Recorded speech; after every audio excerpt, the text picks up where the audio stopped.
Hi everyone, my name is Nikolai and today I made an announcement. I decided to make my SmartPendant project is open source completely, including the PCB.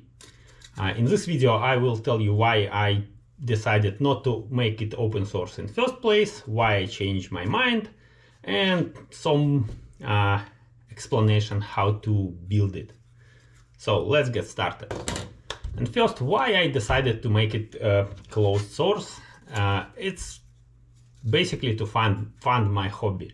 As you may know, those metalworking machines isn't cheap and electronic isn't cheap either. And it all need some money, which I prefer not to take from my family budget. So my plan was to make a software open source. Anyone can grab it, modify it, or build own device from off-the-shelf components and use it.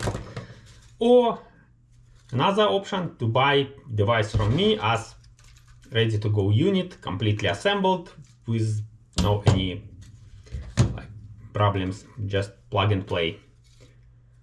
But there looks some complications with this approach because I easily can ship it across US, but when it comes to some overseas, there are some troubles.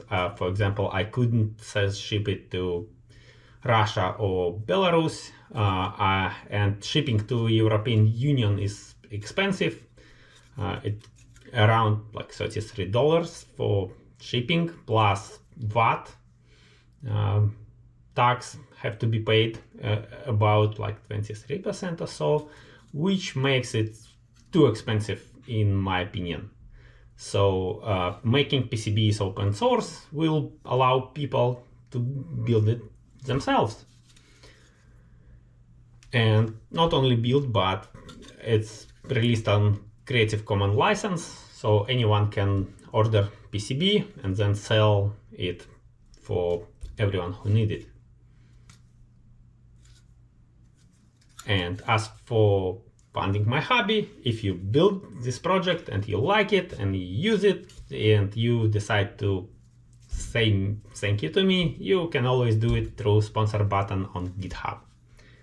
And now let's go to how to build this, what's problem here, and it's not a problem but a complexity.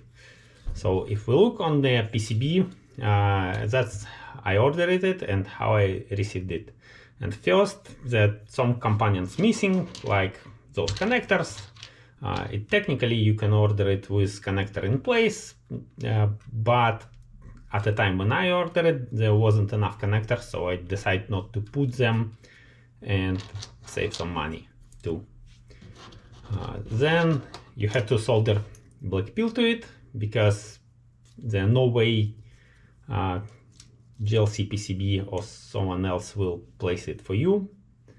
So it's basically not too difficult.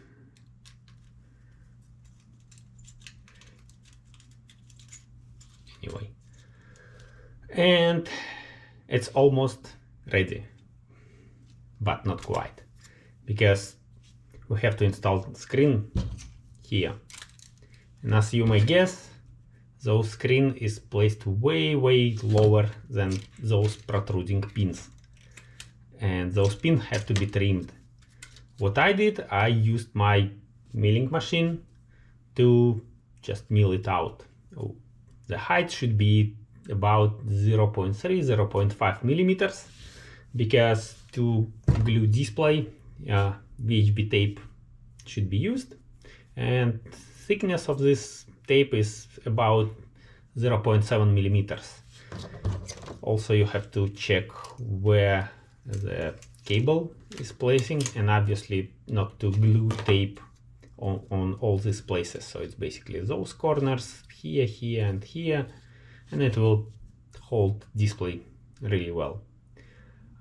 By the way, my board has full ring. Its idea was to use this like in skeleton mode without case, which obviously not a good idea.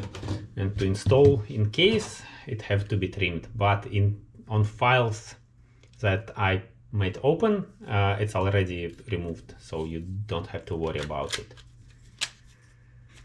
To glue display, you have to print the case, and you can install display like so, and yeah. So basically you install the display, and then you flip it over, move through here, connect connectors, remove peel from VHB tape, and just glue it in place. And after that, it will be glued exactly as it should to install in case. Oh, by the way, there also Kapton tape have to be installed here to prevent any shortages. And for display, where's my display module? Here. It's good to use Kapton tape on a display also, just in case, to prevent any possible shorts with all those protruding pins. And basically after that you will have this PCB, which just remain installed in case, and install buttons and everything else, connector, cable and hand wheel, and it will be fully functional device. So shouldn't be too hard. So basically that's it for today.